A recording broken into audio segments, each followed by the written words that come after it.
बहुत समय पहले की बात है। भान सिंह नाम का एक राजा हुआ करता था।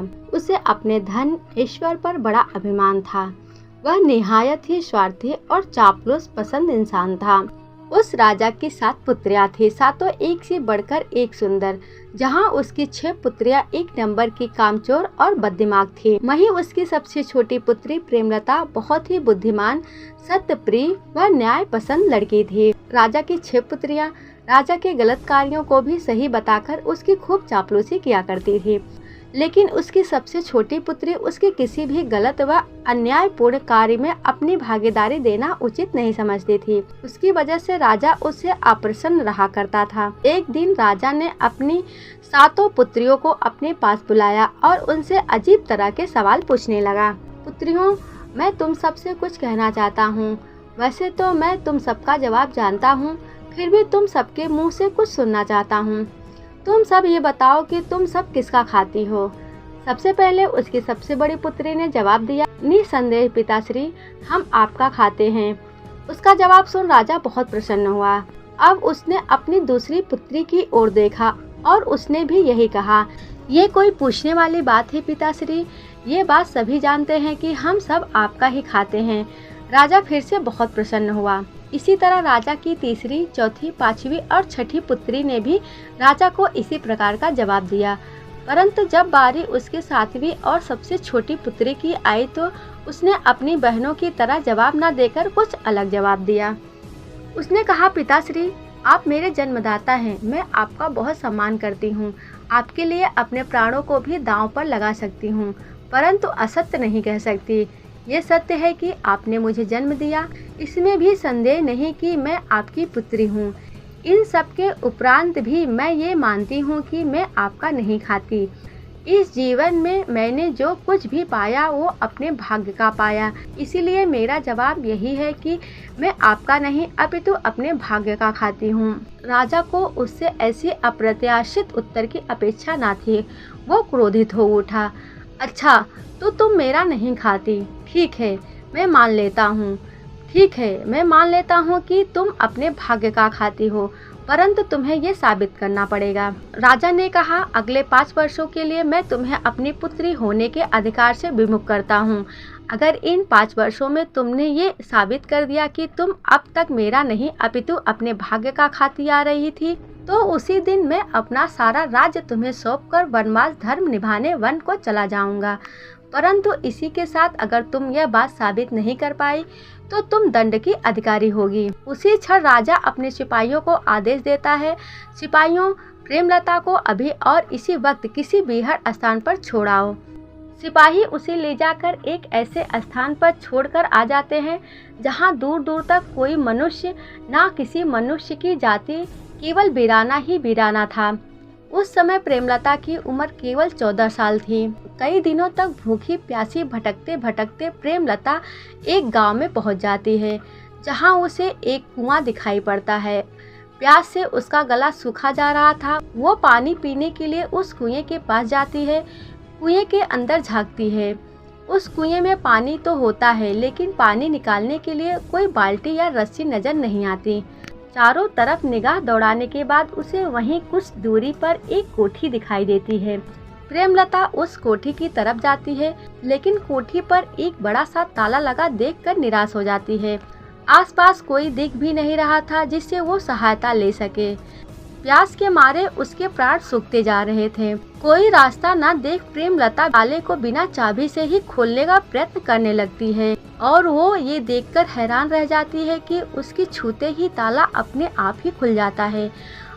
राजकुमारी अंदर जाती है। वहां आंगन में उसे एक रस्सी और बाल्टी दिखाई देती है। वो झट उस रस्सी और बाल्टी को उठाकर कुएं के पास ले आती है और कुएं से पानी निकालकर हाथ मुंह धोने के पश्चात अपनी प्यास बुझाती है। प्यास बुझाने के बाद राजकुमारी रस्सी बाल्टी रखने उस कोठी के अंदर जाती है। रस्सी बाल्टी को वहीं आंगन में रखकर वो कोठी को ध्यान से देखने लगती है। उस कोठी में कुल 21 कक्ष थे, जिसमें से 20 कक्ष का दरवाजा खुला था सिवाय एक कक्ष के। राजकुमारी एक एक कर प्रत्येक कक्ष में जाती है। उन 21 कक्ष में से 10 कक्ष तो कीमती रत्नों और हीरे जवाहरतों से भरे हुए थे। 5 कक्ष में खाने पीने की चीजें थी। 2 कक्ष सुंदर सुंदर वस्त्रों से भरे पड़े थे और बचे 3 कक्ष में पलंग बिछे हुए थे। सारे कक्ष में देखने के बाद वो वापस खाने की सामग्री से भरे कक्ष में आती है। उसे जोरों की भूख लगी होती है। वो खाने वाली चीजों में से थोड़ा सा गुड़ चिवड़ा लेकर खा लेती है। राजकुमारी फिर पलंग वाले कक्ष में आकर लेट जाती है। थकावट की वजह से उसे ऐसी नींद आ जाती है कि वो पूरे 2 दिनों तक सोती रहती है। नींद खुलते ही उसका ध्यान उस बंद कक्ष की ओर जाता है।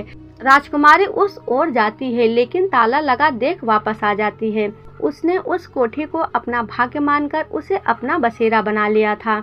उस कोठी में रहते रहते राजकुमारी प्रेमलता उस कोठी से अजीब सा जुड़ाव महसूस करने लगी थी। अक्सर आते जाते उसकी नज़र उस ताले लगे कमरे की ओर जाती तो उस कमरे को लेकर राजकुमारी की उत्सुकता बढ़ जाती। कई बार राजकुमारी उस कमरे की ओर बढ़ती लेकिन फिर स्वयं को रोक लेती। एक दिन उसके कदम उस कमरे की तरफ अपने आप ही बढ़ते चले गए।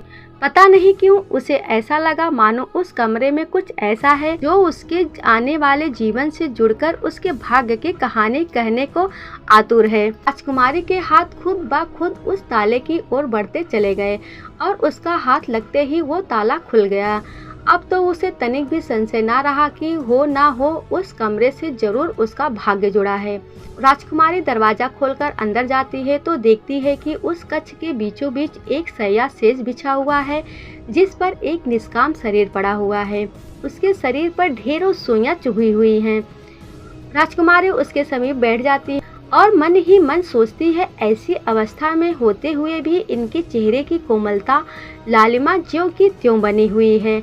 ऐसा लगता है मानो अभी बोल पड़ेंगे। इनके पहनावे और इनके चेहरे के तेज से यह कोई राजकुमार जान पड़ते हैं। पता नहीं किन अवस्था में इनकी ऐसी गति बनी है। राजकुमारी प्रेमलता उस राजकुमार को अपना भाग्य मानकर उसके शरीर से उन सुइयों को निकालने का निर्णय लेती है। 6 मास तक बिना दाना पानी वो निरंतर उन सुइयों को निकालती रहती है।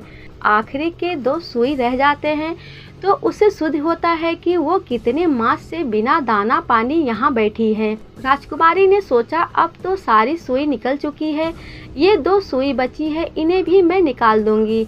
इससे पहले जाऊँ थोड़ा स्नान ध्यान कर कुछ खा पी लेती हूँ, लेकिन इसके पहले मैं किसी को इनकी सुरक्षा में बैठा दूँ। पता नहीं मुझे कितनी देर लग जाए। ये सोचकर वो बाहर निकलती है।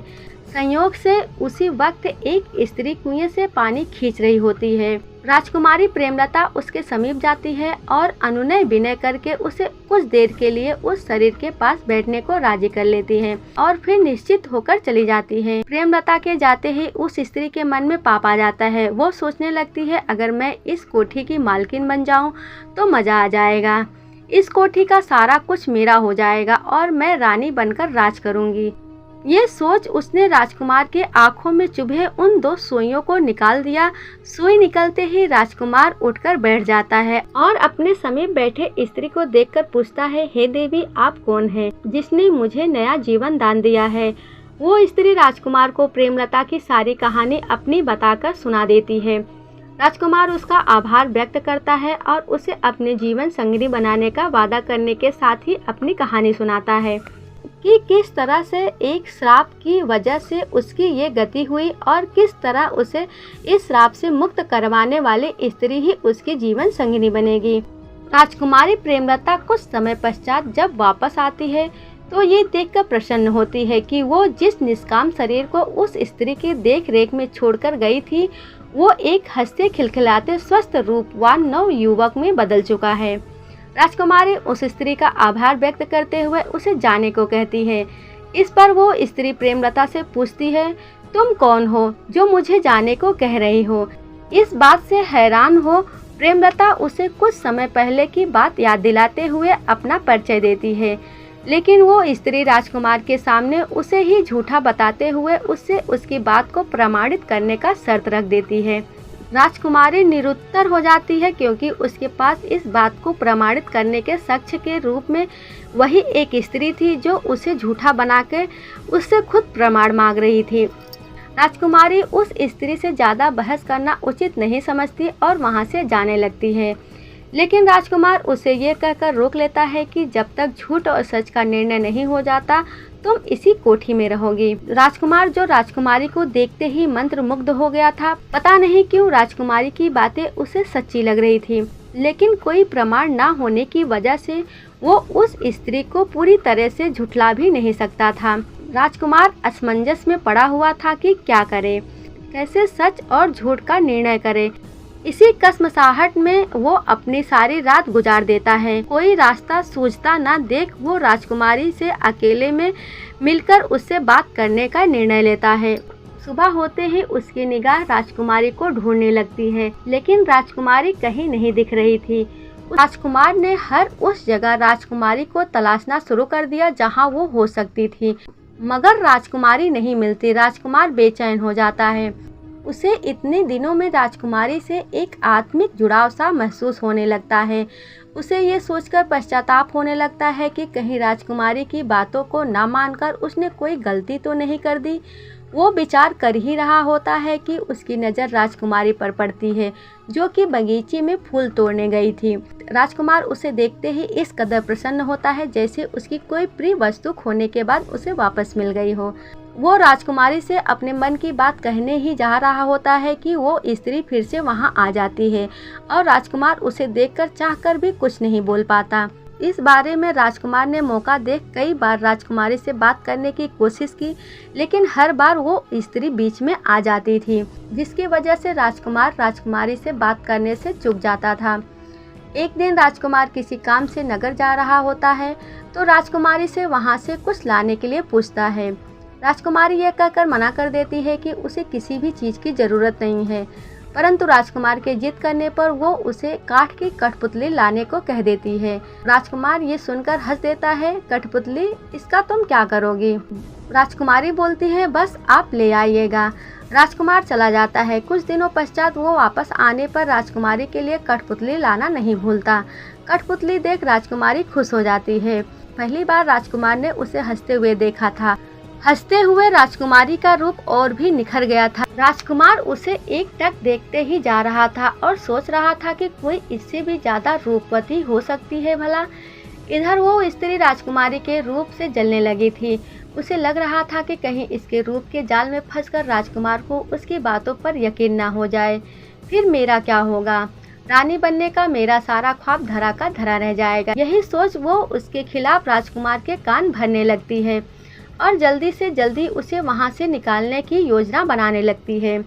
इधर राजकुमारी जब भी खाली होती अपने कठपुतली से अपने दिल की बातें किया करती थी। एक दिन रात्रि के पहर में राजकुमार को राजकुमारी के कक्ष से किसी की बोलने की आवाज़ सुनाई पड़ती है। राजकुमार हैरत में पड़ जाता है। उत्सुकता में राजकुमार उस कक्ष के दरवाजे के पास कान लगाकर सुनता है तो वो राजकुमारी की आवाज़ होती है, जो कठपुतली को अपनी और उस स्त्री की बातें बता रही होती है। राजकुमार उसकी सारी बातें सुन लेता है, लेकिन वहां से बिना कुछ कहे राजकुमारी को बिना कुछ जताए दरवाजे से ही वापस लौट आता है। अब सच्चाई उसके सामने थी। उस धूर्त स्त्री की सच्चाई जानकर राजकुमार को उस पर बहुत क्रोध आ रहा था। बहुत सोचने विचारने के बाद उसने उस धूर्त स्त्री को कठोर दंड देने का निर्णय लिया। दूसरे दिन राजकुमार एक बहुत गहरा कुआं खुदवाता है। कुआं खुदता देख वो स्त्री मन ही मन खुश हो रही थी कि उसने जो सलाह राजकुमार को राजकुमारी प्रेमलता को रास्ते से हटाने के लिए दी थी, वो सलाह राजकुमार अमल में ला रहा है। कुआं बहुत गहरा खुद चुका था। वो स्त्री प्रसन्नचित्त हो उस कुएं के पास आती है और कुएं में झांकते हुए उसकी गहराई मापने की कोशिश करती है। इसी बीच उसे पीछे से धक्का दे दिया जाता है और फिर उस कुएं को अच्छी तरह से ढकवा दिया जाता है। उस झूठी स्त्री को उसके किए की सजा देने के पश्चात राजकुमार राजकुमारी से धूमधाम से ब्याह रचा लेता है और दोनों खुशहाल जिंदगी जीने लगते हैं।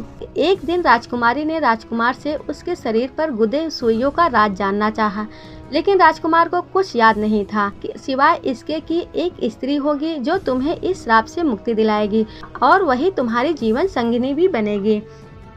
वो श्राप मुझे क्यों और किन स्थितियों में मिला, मुझे कुछ स्मरण नहीं है। राजकुमार का जवाब सुन राजकुमारी चुप हो जाती है। कुछ समय पश्चात राजकुमार और राजकुमारी वन विहार पर निकलते हैं और शाम हो जाने के कारण वो रास्ता भटक जाते हैं। चलते चलते उन्हें एक गुफा से कुछ प्रकाश आता दिखाई पड़ता है। अंधेरा हो जाने के कारण वो रात उसी गुफा में गुजारने का निर्णय लेते हैं। वैसे भी उनका रात को इस तरह खुले में रहना खतरे से खाली नहीं था। रात उसी गुफा में गुजारने के इरादे से वो उस गुफा के अंदर प्रवेश करते हैं। अभी वो कुछ कदम की दूरी पर ही बढ़े होंगे कि उनके कानों में एक आवाज आती है, आओ। रानी रूपमती और राजा विक्रम सिंह आवाज सुन दोनों चकित हो जाते हैं। वो कौन था जो राजकुमारी प्रेमलता और उस सुइयों वाले राजकुमार को रानी रूपमती और राजा विक्रम सिंह के नाम से संबोधित कर रहा था? इनका आपस में क्या संबंध था? क्या सुइयों वाले राजकुमार को याद आ पाएगा कि उसके साथ क्या हुआ था और उसे ऐसी अवस्था में क्यों पहुंचना पड़ा? जानने के लिए पार्ट 2 वीडियो जरूर देखें।